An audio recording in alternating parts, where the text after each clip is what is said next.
The following program was provided by an independent producer solely responsible for its content. The opinions expressed do not necessarily represent the views of this station, its staff, board of directors, or underwriters.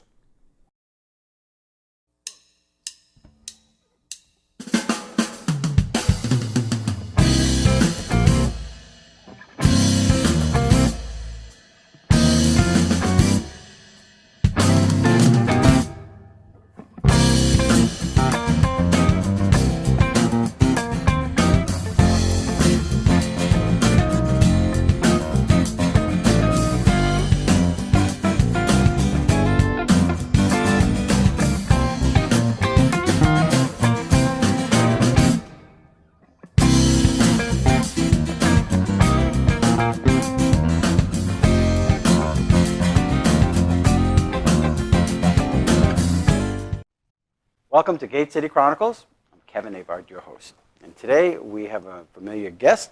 We have Rafael. Rafael with CH4EVER. CHW4EVER. CHW4EVER. Welcome to coming back onto my show. Well, good to be back. All right. Well, we were just talking about Punta Cana, and I'm going to be taking a little trip there. And Yes. You're familiar with the Dominica?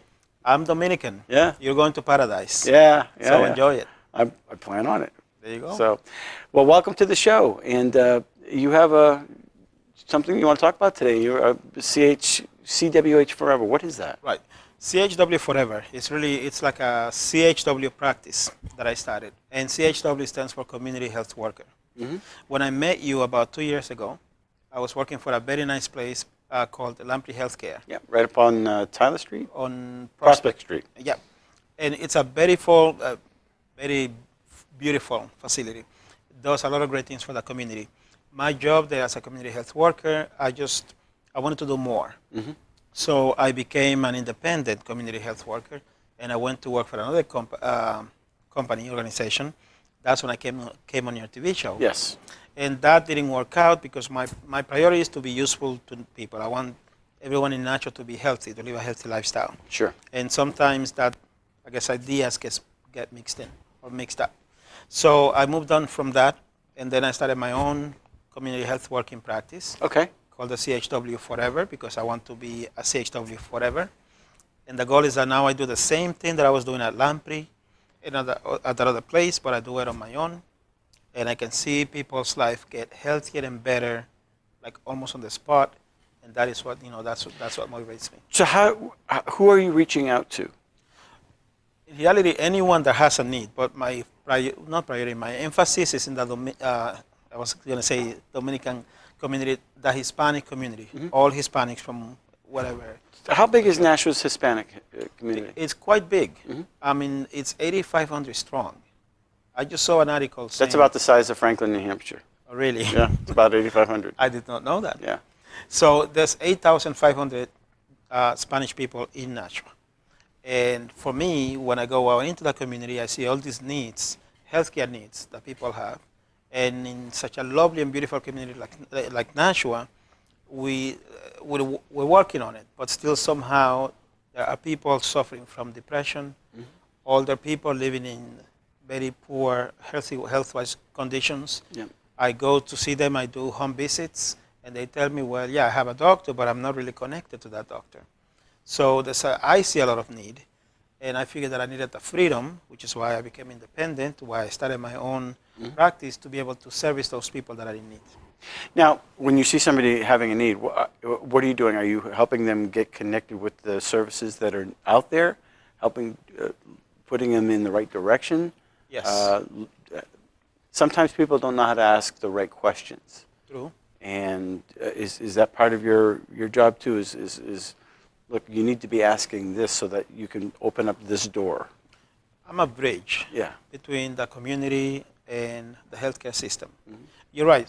Sometimes people don't know how to ask the right questions, but sometimes they feel powerless.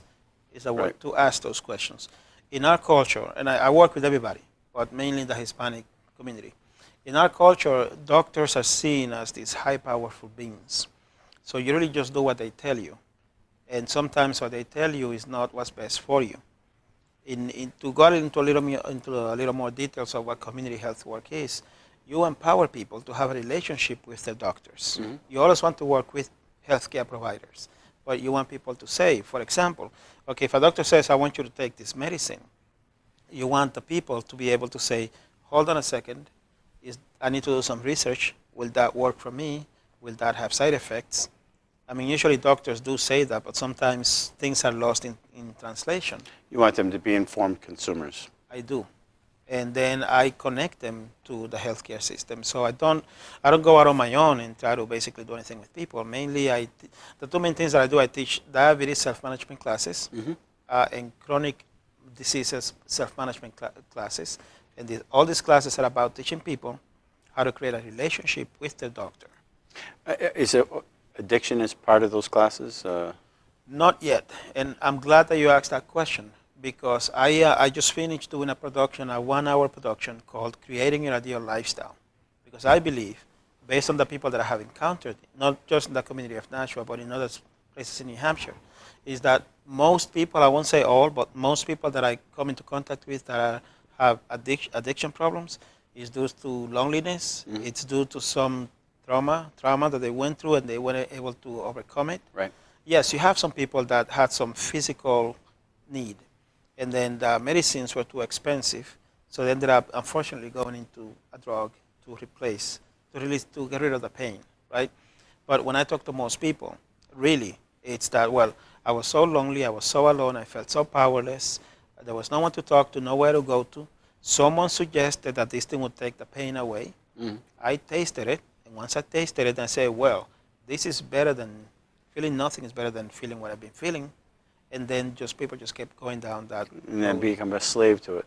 So my goal as a CHW4EVER is to be able to offer classes, offer this Creating Your Ideal Lifestyle program to people, because my belief is that if someone is working on creating their ideal lifestyle, they won't have time to misuse drugs. How are you reaching out to them? Where are you located? How are you getting in contact with individuals that either, one, have needs, don't know how to ask the right questions? How are you finding these people? In a few ways. One way is that I'm located at 62 West Hollis. I have an office there.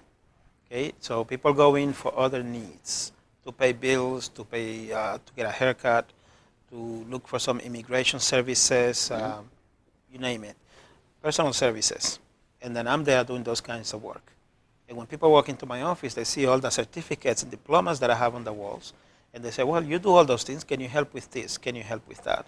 So that's one way. Another way is word of mouth. People know what I do. I've been a community health worker in Nashua now for going on 3 years. People know that I'm out there to help, so I get a lot of referrals. So with your referrals, what are some of your success stories? I have right now, actually, I'll give you one. It's somewhat a success, not yet. I'll give you an actual success, and I'll tell you this. Give me a success story. There you go. Okay. So I had this lady who recently came to Nashua from Puerto Rico. They didn't speak the language.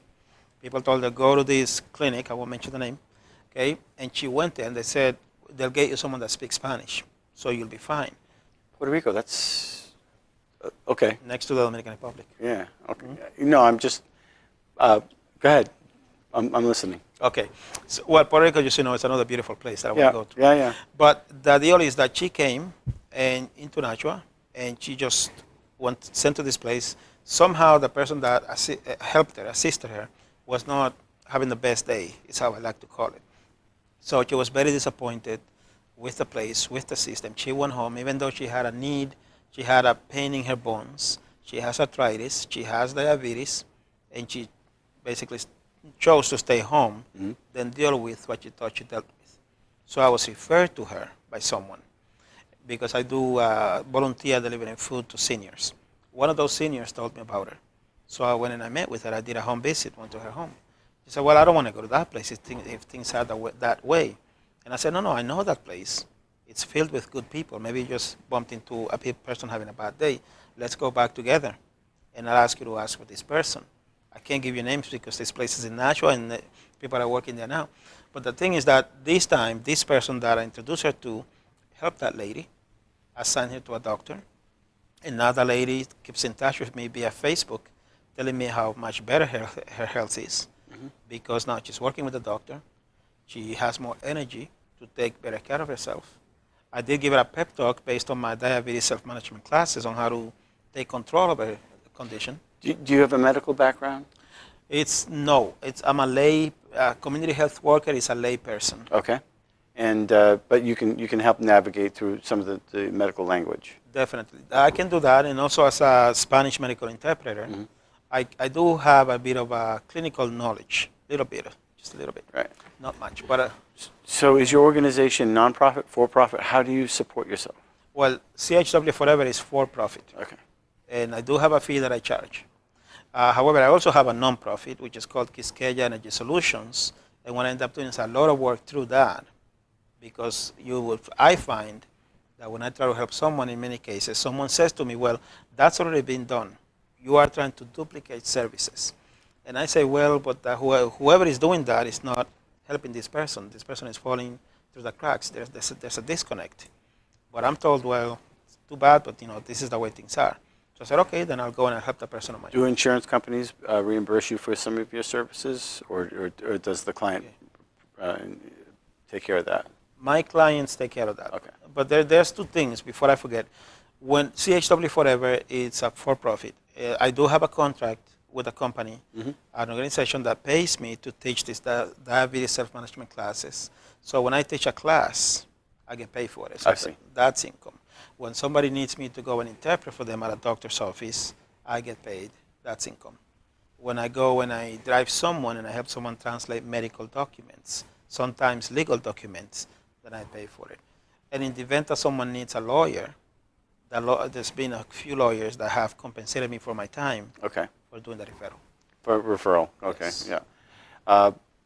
There have been a few people that have visited me and just asking for references in the past. They've been here for 10 years. They've been part of the community, working hard, here on a visa, just work visa, and going through the citizenship. And they pay these attorneys $5,000, $7,000, $14,000, and then the attorney leaves. Yes, And then they're strung out. exactly.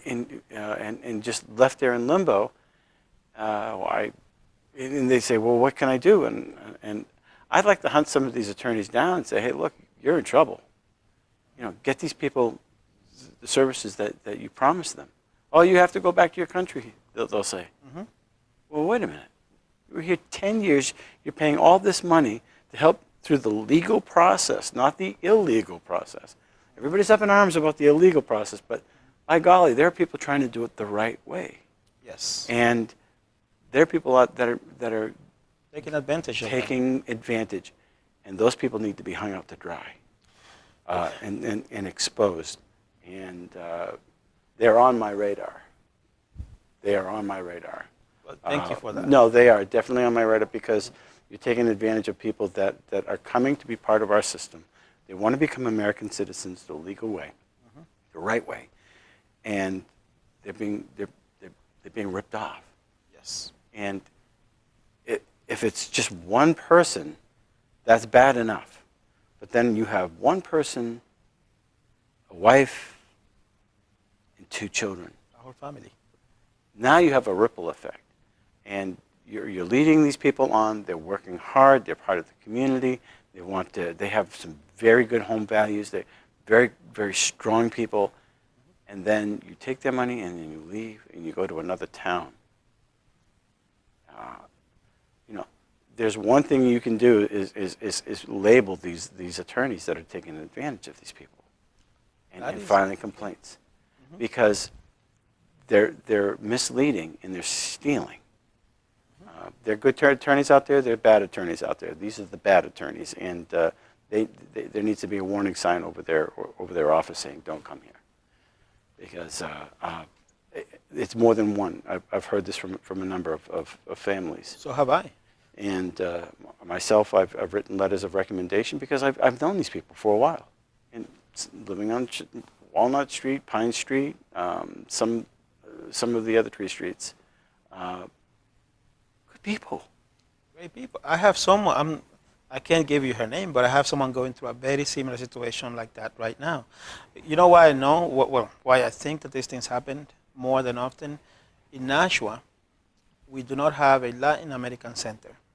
and I've been fighting for months to try to make this happen. We need a place where people can come and get advice without having to pay a fee.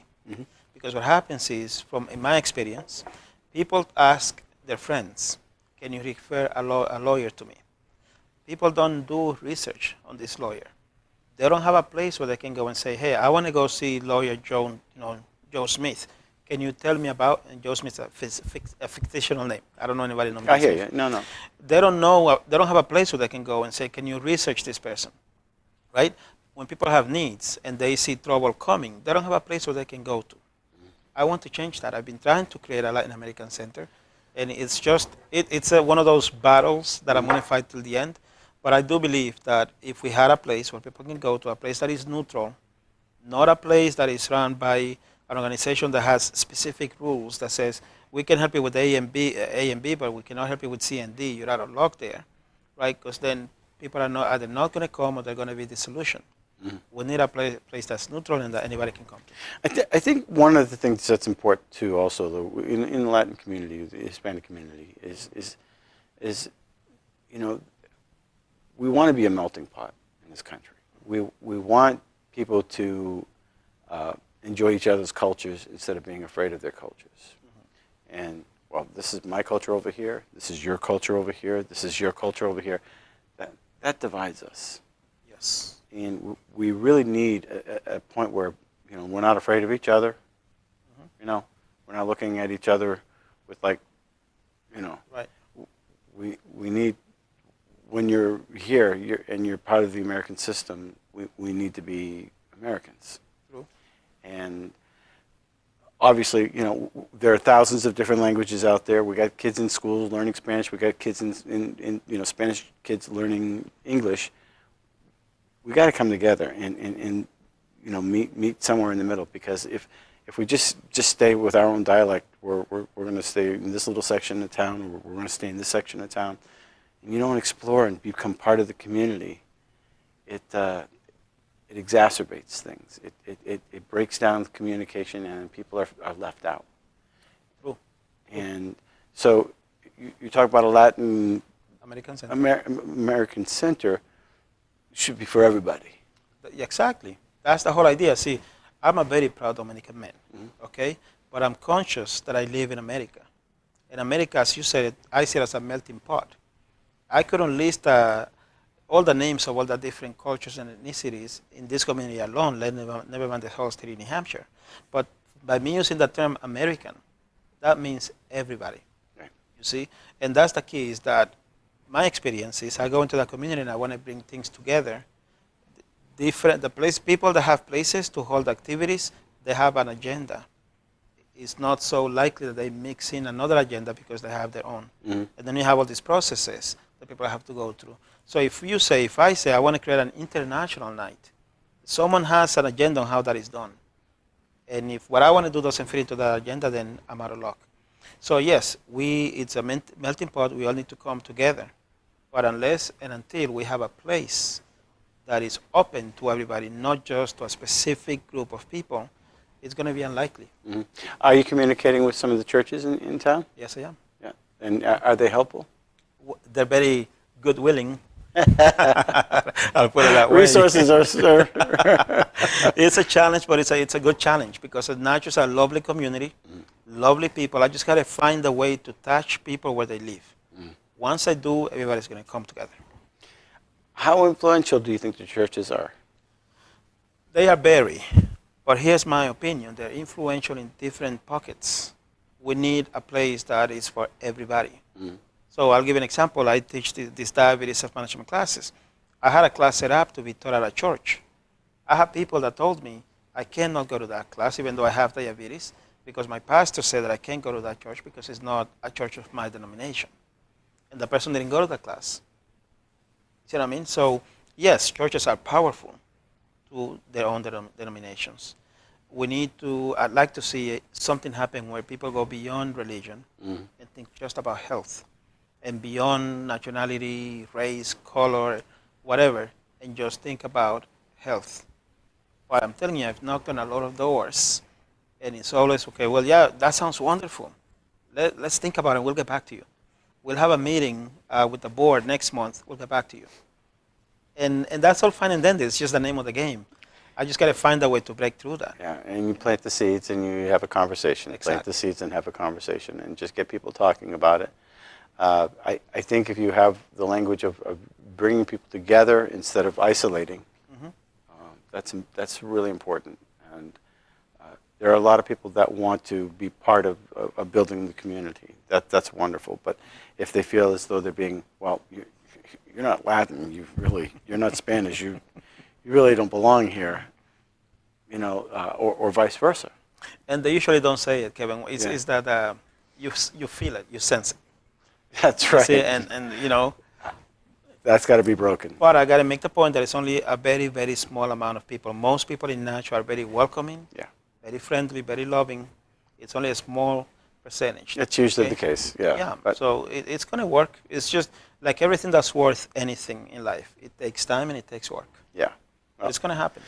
And so how far along are you with CH? With CHW, I'm well, I think, because number one, I do have an office on 62 West Solis. People do come here. I'm sorry, that was my phone. Oh. I thought I chatted off. I'm sorry. That's fine. My apologies. So I do have people that come to me. Just before I came in to interview with you, I went to do a home visit. Someone from that office referred someone from the community to me. So I went and I had a chance to be useful. I do have that production, Creating a Ideal Lifestyle, that's going to be released on January 1st. I do have this contract with the Diabetes Self-Management Company. So I'm doing a lot of good things. Are you teaching these classes in Spanish? In English, actually. In English? Yes. I am going to start teaching it in Spanish in January because it's two different curriculums. Are you teaching it on TV as well? No, I cannot. The classes are evidence-based, and I have to stick to what the book says. Okay. But the classes work. I mean, I have people say they have learned to manage the diabetes in the course of the classes, just 6 weeks for 2.5 hours, 1 day a week. People that have lost weight. People that have said, well, since I came to this class, I have now done things that I meant to do, been meaning to do for 10 years. But now you have these action plans that motivate me to do things. It's like taking a big thing and breaking it into small pieces. Every week, people come up with new stories. Every class I finish, people say, I either lost weight, I have more control of my diabetes, my life is better because I'm more energetic, I'm eating healthier, and life is good. Thank you to this class. So the evidence-based thing does work. Do you have a website? I do not yet. I do have CHW4EVER.com, Okay. but it's in construction. Okay. So, hey, you're on the road. You're doing everything right. We're on the road. So, and how do people get in contact with you? People can call me at 603-892-1980. People can email me at qsqueya@gmail.com, quisqueya@gmail.com. Quisqueya? Yes, that's the native name for the Dominican Republic. Quisqueya? Yes. Ah. Yes, indeed. Well, like I said, we're heading down there this April, so. You're going to love it. I'm so glad you're coming to my country. Hey, well, we went to Punta Cana last year, and we did love it, and we went to Ocean Blue. Nice. And one of those all-inclusive, so it was very nice. If you can, you're gonna love Punta Cana. If you can escape to Samana Bay. Samana Bay. Go to Las Terrenas. It's okay. Yeah. Go for a day. Go for a day. You'll see. Yeah. Okay. Well, it was wonderful, and that's why we're going back. And very fine cigar, by the way. I have one cigar maybe once or twice a year, but that's about it. Maybe once or twice. We're talking about health. We have to be. I know, once or twice. It's okay. I don't. But wow, very nice.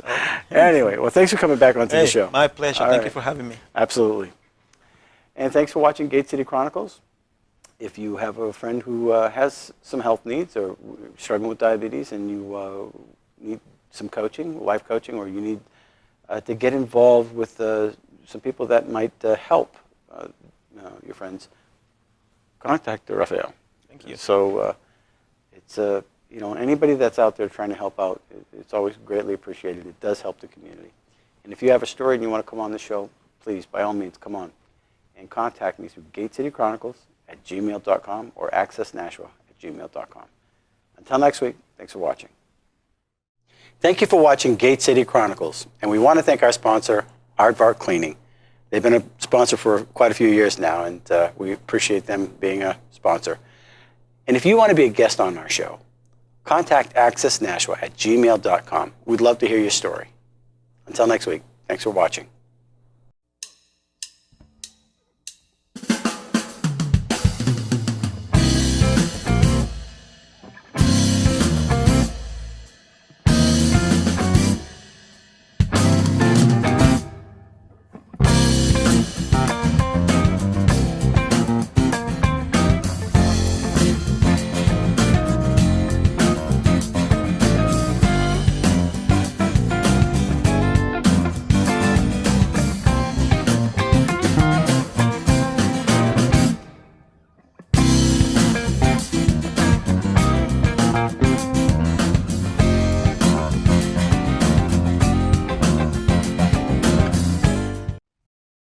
The preceding program was provided by an independent producer solely responsible for its content. The opinions expressed do not necessarily represent the views of this station, its staff, board of directors, or underwriters.